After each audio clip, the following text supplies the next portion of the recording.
So today Monday, may nakita na naman tayong solid na VCA yellow gold. Ayan, 5 grams siya. So after discount, magiging 7,776 per gram na lang siya. So ayan, tatlo yung flower niya. Bracelet po ito. At yan ay nahalongkat natin dito sa Maylaloma branch, Quezon City. Kung galing kayong Chinese General Hospital, bandang kanan siya. Ayan po siya, Mayon Corner Del Monte. So this week, mga bandang QC naman tayo na alongkatin naman natin yung mga Palawan Pawn Shop bandang Quezon City. So mag-comment lang po kayo kung taga QC kayo. Ayan yung mangilan-ngilang items nila, pero medyo magaganda yung mga selection nila.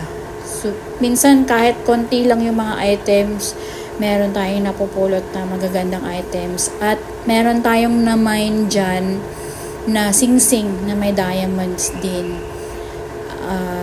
sa branch na yan. So ayan po siya. Yan yung sing-sing na na-mine ko. Super cute niya, super ganda. So after discount, na bili natin yan ng 18,900 na lang. So diba, super cute. Ayan. Ayan siya. Kaya super happy.